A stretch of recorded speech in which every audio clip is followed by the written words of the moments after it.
সুপ্রভাত বন্ধুরা, আশা করছি তোমরা সকলেই ভালো আছো, সুস্থ আছো। দোলার দুনিয়া চ্যানেলে সকল বন্ধুদের স্বাগত জানাই। আর আজকে আমি সোয়াবড়ি দিয়ে নতুন একটা রেসিপি নিয়ে চলে এলাম।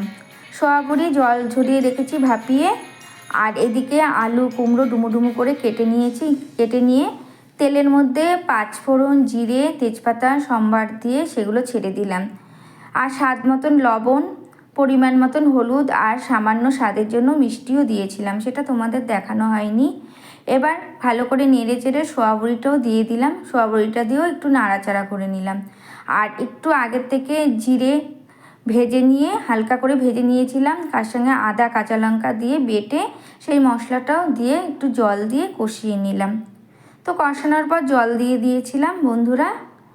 আর আজকে এই তরকারিটা আমি সকালে রান্না করেছিলাম রুটির সঙ্গে খাবারের জন্য, আর দুপুরে ভাতের সঙ্গে খাবো বলে।